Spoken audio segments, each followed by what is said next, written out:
Today we're showing you a 2014 Kubota L3901 tractor. It's a four-wheel drive tractor with a Kubota LA525 quick attach front end loader.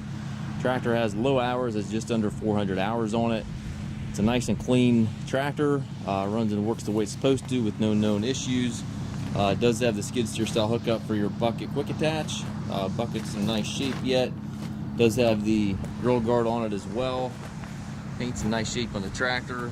You have a couple very small dents on top of the hood.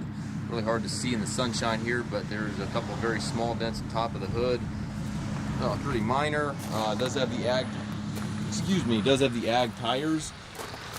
Also has a hydrostatic transmission, so you've got the pedal for forward reverse, and then also has 3 ranges in the transmission, which is shifted by this lever here to the left of the seat, so you have a 3-range hydrostatic transmission.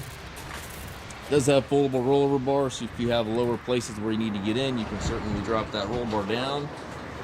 Top link drawbar both here, has the stabilizer chains on it. It's a really nice size for property maintenance, brush hogging, anything to that nature.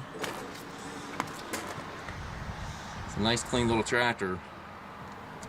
We do take trades. We also offer financing for qualified customers. We also can arrange delivery here within the U.S. If you have any questions regarding this tractor or any of our other used tractors, please contact us at masttractor.com.